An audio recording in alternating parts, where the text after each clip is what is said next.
Selamat pagi, selamat berjumpa kembali Bapak Ibu Saudara yang dikasihi Tuhan. Senang sekali pagi ini saya dapat menjumpai Bapak Ibu Saudara dalam program Gerakan Gemar Membaca Alkitab pada hari Senin tanggal 12 September 2022. Kita telah memasuki pembacaan sampai kepada surat 1 Petrus pasal yang pertama. Mari kita akan belajar, kita akan terus merenungkan firman Tuhan, belajar kebenaran firman Tuhan setiap hari. Karena kalau kita manusia saja membutuhkan makanan jasmani setiap hari untuk kita makan agar tubuh jasmania kita sehat, tubuh jasmania kita kuat, demikian halnya sama dengan tubuh rohani kita. Kita perlu memberikan makanan rohani kita agar rohani kita menjadi sehat dan kuat untuk bisa menjalani hari-hari ke depan dengan kekuatan oleh karena firman. Mari kita akan berdoa untuk kita merenungkan firman Tuhan pada pagi ini.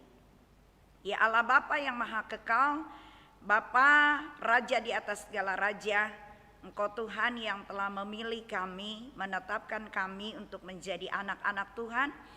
Pagi ini kami akan kembali lagi dalam program Gerakan Gemar Membaca Alkitab.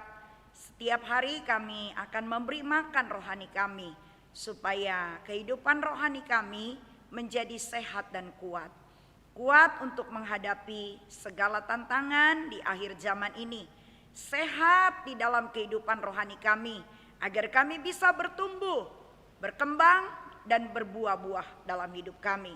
Itulah keinginan Tuhan, kehidupan Kristen yang berbuah. Bukan Kristen yang mandul dan bukan Kristen yang bayi, tapi Kristen yang dewasa, yang siap untuk masuk dalam pernikahan anak domba Allah. Terpujilah Engkau sampai selama-lamanya. Hamba-Mu berdoa dan mohon pimpinan Tuhan dalam menguraikan kebenaran firman pagi ini, supaya bukan dengan hikmat manusia, bukan dengan kekuatan manusia, tapi dengan hikmat Tuhan Hamba-Mu memberitakan kebenaran ini. Terpujilah nama-Mu Bapa di surga. Kami siap untuk belajar firman dan kami sambut firman ini dengan sukacita dalam nama Yesus Kristus Tuhan dan Juru Selamat kami. Haleluya. Amin. Bapak Ibu Saudara yang dikasihi oleh Tuhan Yesus Kristus, pagi hari ini kita mengambil dari pembacaan kita, yaitu di dalam 1 Petrus pasal yang pertama, ya. Ada beberapa pelajaran penting yang kita temukan di sini dari dua perikop yang akan kita baca pada pagi ini. Mari kita akan sama-sama simak baik-baik pelajaran apakah yang kita dapati dalam pembacaan firman Tuhan pada saat ini. Biar kehidupan iman dan kerohanian kita setiap hari diberi makan agar kita menjadi sehat dan kuat. Kita lihat di sini salam dari Petrus, Rasul Yesus Kristus kepada orang-orang pendatang yang tersebar di Pontus, Galatia, Kapadokia, Asia Kecil dan Bitinia. Yaitu orang-orang yang dipilih sesuai dengan rencana Allah, Bapa kita dan yang dikuduskan oleh Roh, supaya taat kepada Yesus Kristus dan menerima percikan darahnya. Kiranya kasih karunia dan damai sejahtera makin melimpah atas kamu, ya. Surat dari Rasul Petrus, ya, ditujukan kepada para pendatang, para perantau, orang-orang yang tersebar di daerah Pontus, Galatia, Kapadokia, Asia Kecil dan Bitinia, ya. Orang-orang yang telah dipilih dan orang-orang yang telah dipanggil sesuai dengan rencana Allah yang telah dikuduskan lewat pemberitaan rasul-rasul yang meletakkan dasar, ya. Rasul-rasul yang meletakkan dasar memberitakan Injil, lalu ada orang lain yang terus membangun akan tubuh Kristus itu, akan bangunan bait Allah itu, ya. Diberitakan firman, disampaikan tentang jalan keselamatan kepada mereka, dan mereka yang telah dikuduskan dengan percikan darah Yesus dikatakan menerima percikan darahnya, ya. Mereka yang telah dikuduskan oleh karena percikan darah Yesus. Diberitakanlah firman ini, dan kita juga adalah orang-orang yang telah menerima percikan darah Yesus, keselamatan oleh karena darahnya bukan oleh karena perbuatan baik, bukan oleh karena sesuatu yang dilakukan dengan daya dan upaya manusia, tapi kekudusan kita karena darah Yesus. Dan dikatakan di sini pada poin yang kedua tentang pengharapan, iman dan kasih, ya. Dikatakan terpujilah Allah dan Bapa Tuhan kita Yesus Kristus, yang karena rahmat-Nya yang besar telah melahirkan kita kembali oleh kebangkitan Yesus Kristus dari antara orang mati. Ya, kita yang telah menerima rahmat yang besar, Yesus Kristus telah melahirkan kita kembali oleh kebangkitannya. Kita yang dahulu adalah orang-orang yang harusnya binasa, orang-orang yang berdosa, orang-orang yang berjalan menuju kepada kematian yang kekal. Yesus Kristus telah melahirkan kita. Oleh kuasa darah-Nya kita dikuduskan, kita ditebus, kita diselamatkan, yaitu dibawa kepada suatu hidup yang penuh dengan pengharapan. Jadi bagian yang pertama yang mengajar kita lewat renungan firman Tuhan dari 1 Petrus pasal yang pertama ini. Yang pertama adalah oleh karena darah-Nya yang telah menguduskan kita.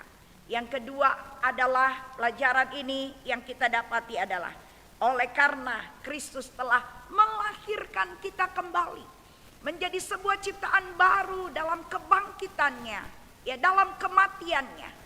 Oleh percikan darah-Nya kita dikuduskan, oleh kebangkitannya kita dilahirkan kembali untuk memiliki suatu hidup yang penuh dengan pengharapan, ya, dan untuk menerima bagian kita yang tidak dapat binasa, yang tidak dapat cemar, yang tidak dapat layu, yaitu yang tersimpan di sorga.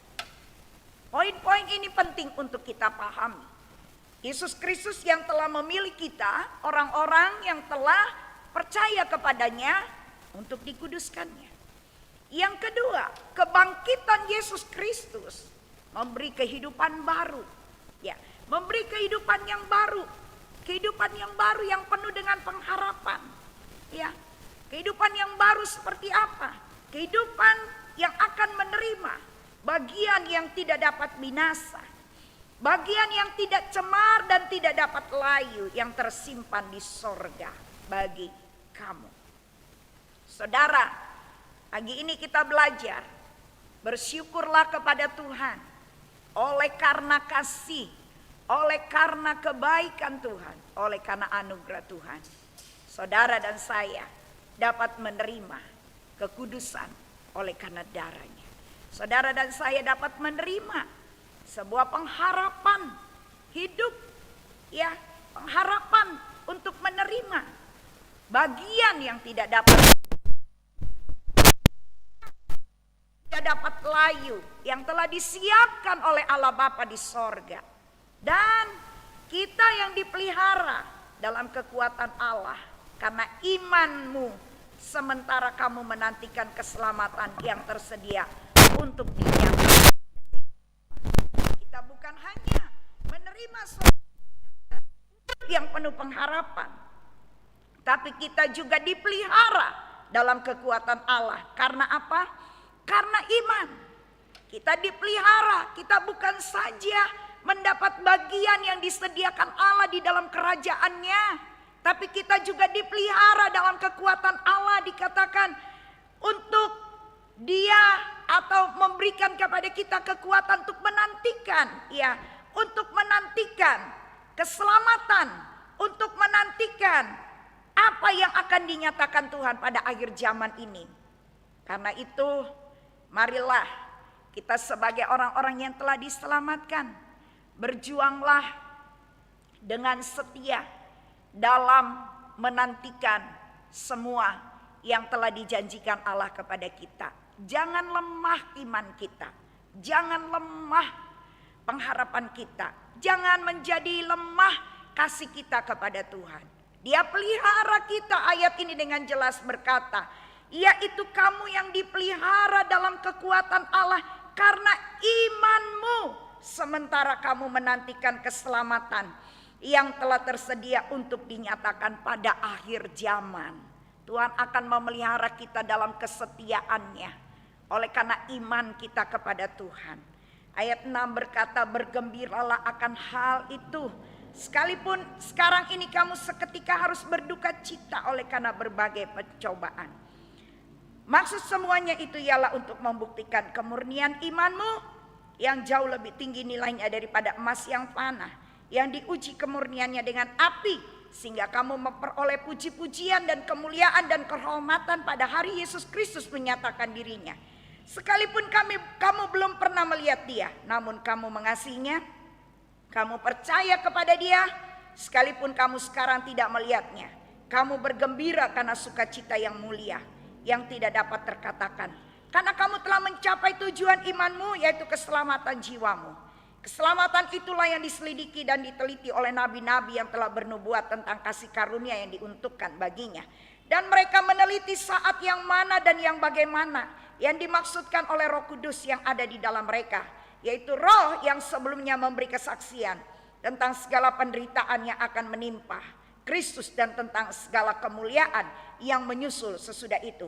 Kepada mereka telah dinyatakan bahwa mereka bukan melayani diri mereka sendiri, tetapi melayani kamu dengan segala sesuatu yang telah diberitakan sekarang kepada kamu dengan perantaraan mereka yang oleh Roh Kudus yang diutus dari sorga, menyampaikan berita Injil kepada kamu, yaitu hal-hal yang ingin diketahui oleh malaikat-malaikat. Saudara, mari kita berpegang teguh pada pengharapan iman kita, ya.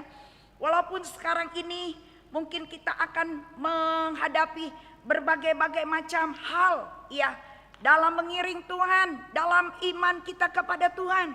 Mungkin kita akan menghadapi banyak sekali tantangan, banyak sekali intimidasi, banyak sekali kejadian-kejadian yang mungkin akan menimpa kita.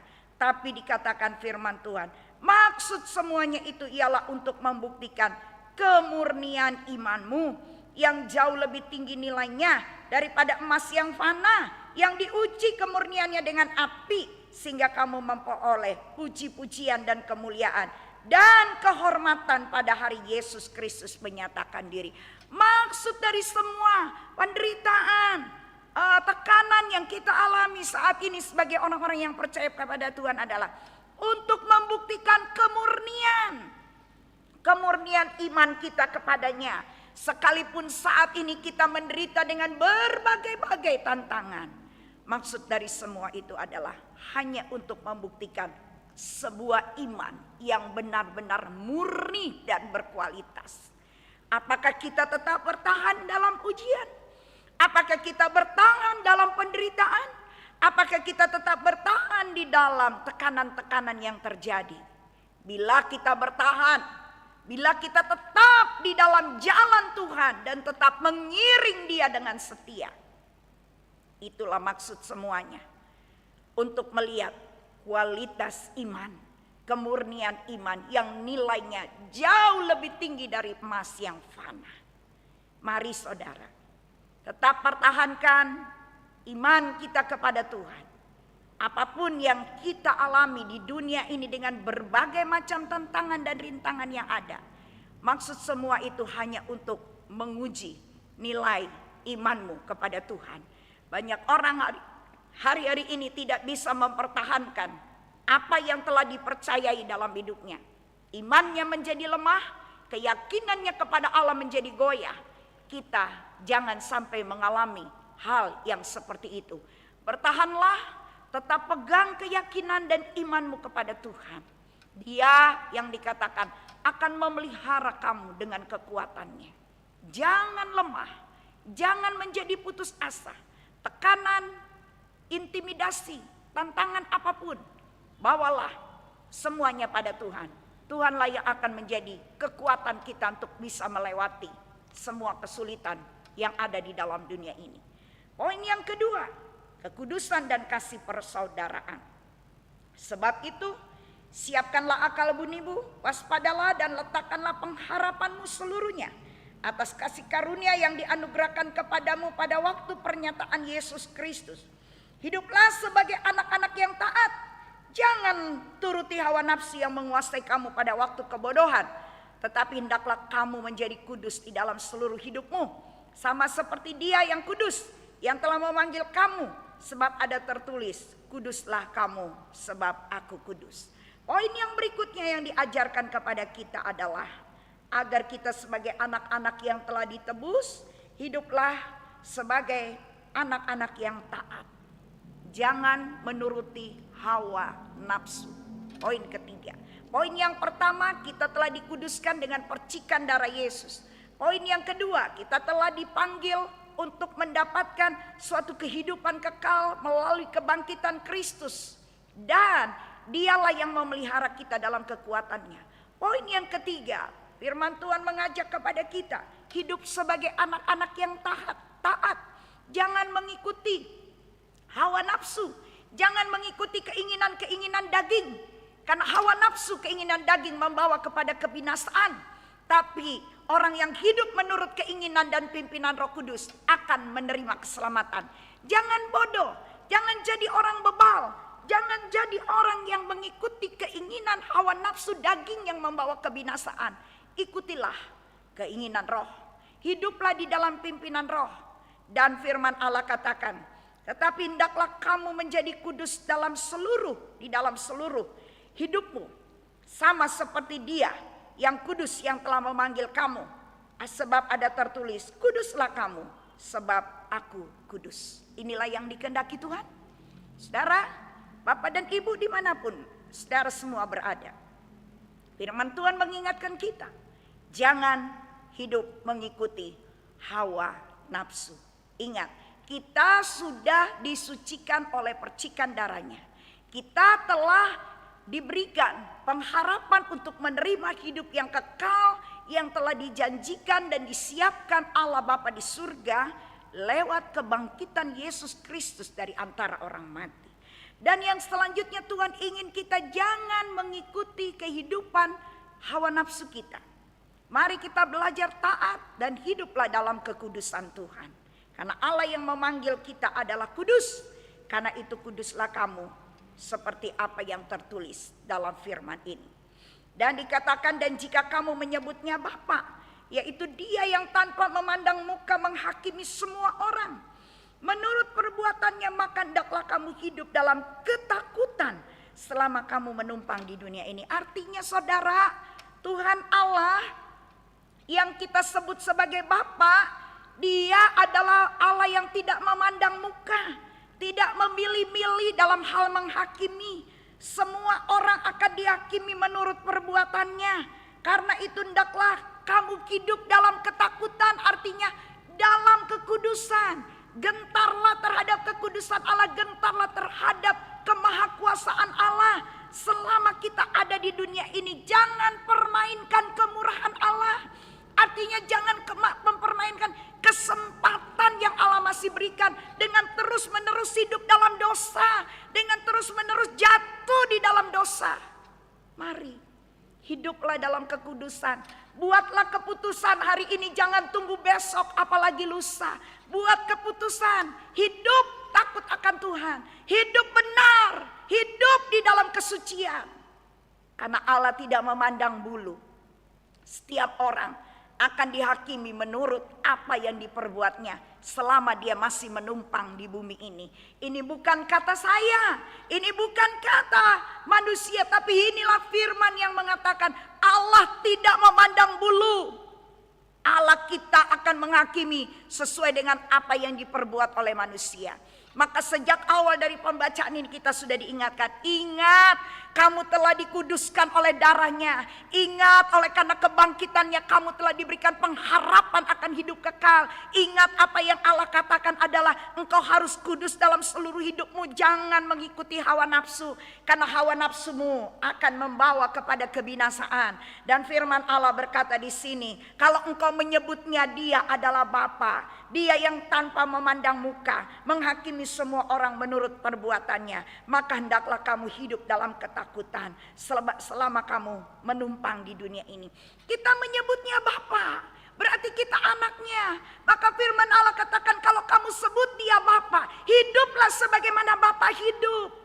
Kita punya Bapa yang kudus, maka anak-anaknya juga harus hidup dalam kekudusan. Allah akan menghakimi tanpa memandang bulu, tanpa memandang muka. Dan ayat ini berkata selanjutnya, sebab kamu tahu bahwa kamu telah ditebus dari cara hidupmu yang sia-sia, yang kamu warisi dari nenek moyangmu.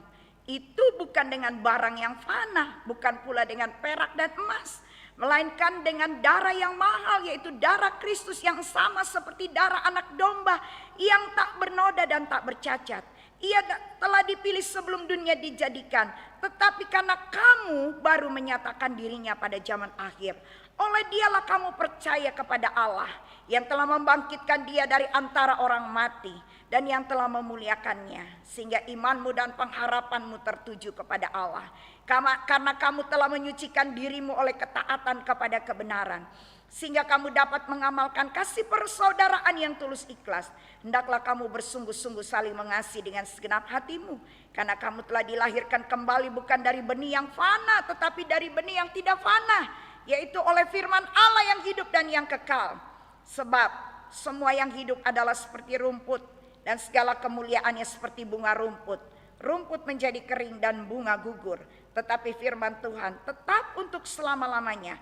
Inilah firman yang disampaikan Injil kepada kamu. Saudara-saudara yang dikasihi Tuhan, tadi saya sudah katakan, jangan lagi hidup dalam kebodohan dengan cara mengikuti hawa nafsu manusia, keinginan daging manusia, cara-cara manusia yang akan membawa kepada kebinasaan dan penghukuman. Sebab firman Allah katakan ayat 18, kamu tahu bahwa kamu telah ditebus dari cara hidupmu yang sia-sia, yang kamu warisi dari nenek moyangmu, bukan dengan barang yang fana, bukan pula dengan perak atau emas, tapi dengan darah Kristus yang mahal. Hidup ini telah ditebus, saudara. Hidup ini telah menerima kekudusan oleh darah Yesus yang mahal.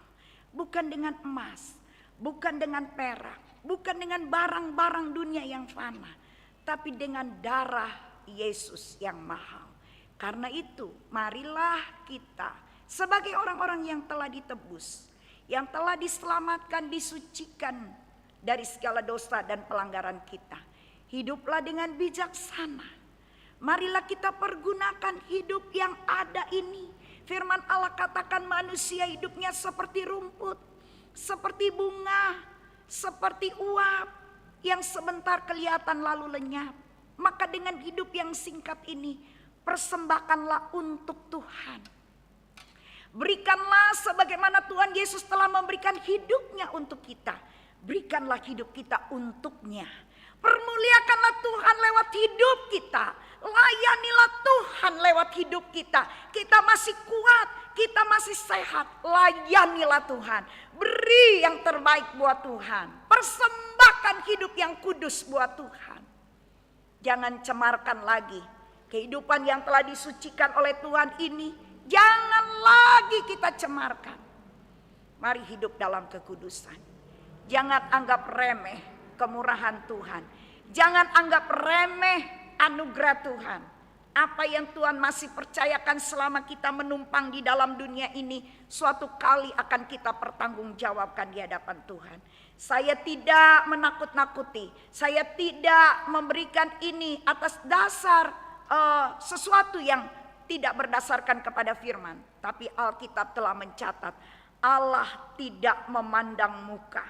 Dia akan menghakimi semua orang menurut perbuatannya. Maka hendaklah kamu hidup dalam ketakutan selama kamu menumpang di dunia ini. Mari pergunakan hidup ini untuk kita persembahkan, untuk kita berikan bagi Tuhan. Jangan sekali-kali kita melakukan hal-hal yang melanggar kembali kekudusan yang telah diberikan Allah kepada kita. Allah tidak memandang muka, saudara. Siapapun kita, tidak terkecuali, semua kita akan berurusan dengan Tuhan, dengan segala apa yang kita buat selagi kita hidup di dalam dunia ini. Kiranya pagi hari ini Tuhan menolong kita untuk bijaksana menjalani hari-hari kita, bijaksana untuk mengatur kehidupan kita, dan waktu-waktu yang ada ini, kita telah ditebus, telah diselamatkan, telah disucikan, telah dipilih dan disediakan tempat yang mulia. Mari, jangan sampai hidup ini menjadi sia-sia. Pergunakanlah kesempatan ini dengan terus berbuat apa yang benar, apa yang berkenan di hadapan Allah. Sebagaimana yang dikatakan dalam firman Tuhan, agar kita melakukannya dengan sungguh-sungguh kepada Tuhan. Mari kita tundukkan kepala, kita mengucap syukur amin firman Tuhan yang mengajar kita dan yang mengingatkan kita pada pagi ini untuk hidup kudus di hadapan Tuhan dan untuk mempersembahkan hidup yang benar sesuai dengan yang dikehendaki oleh Tuhan. Mari kita berdoa. Ya Allah Bapa yang Maha Baik, kami bersyukur untuk kebenaran firman Tuhan yang telah kami dengar pada pagi hari ini. Hamba-Mu telah menyampaikan apa yang tercatat dan tertulis dari kitab 1 Petrus pasal 1 yang telah hamba-Mu bagikan. Biarlah poin-poin yang sudah hamba-Mu sampaikan yang pertama untuk kami memahami dan mengerti bahwa percikan darah Yesus telah menyucikan kami dari segala macam dosa. Dan kami tahu Tuhan bahwa kebangkitan Tuhan memberikan pengharapan akan hidup yang kekal. Pengharapan di mana pengharapan bukan hanya sampai kepada satu tempat di mana Kristus ada, tapi pengharapan akan hidup ini juga diberikan selama kami masih menumpang di dalam dunia ini. Tuhan akan memelihara kami dalam kekuatan-Mu untuk bisa melewati berbagai macam tantangan dan rintangan yang terjadi selama kami ada di dalam dunia, agar iman kami tidak goyah, karena Tuhan memberi kami kekuatan untuk bisa melewati semua keadaan-keadaan yang ada di sekeliling kami.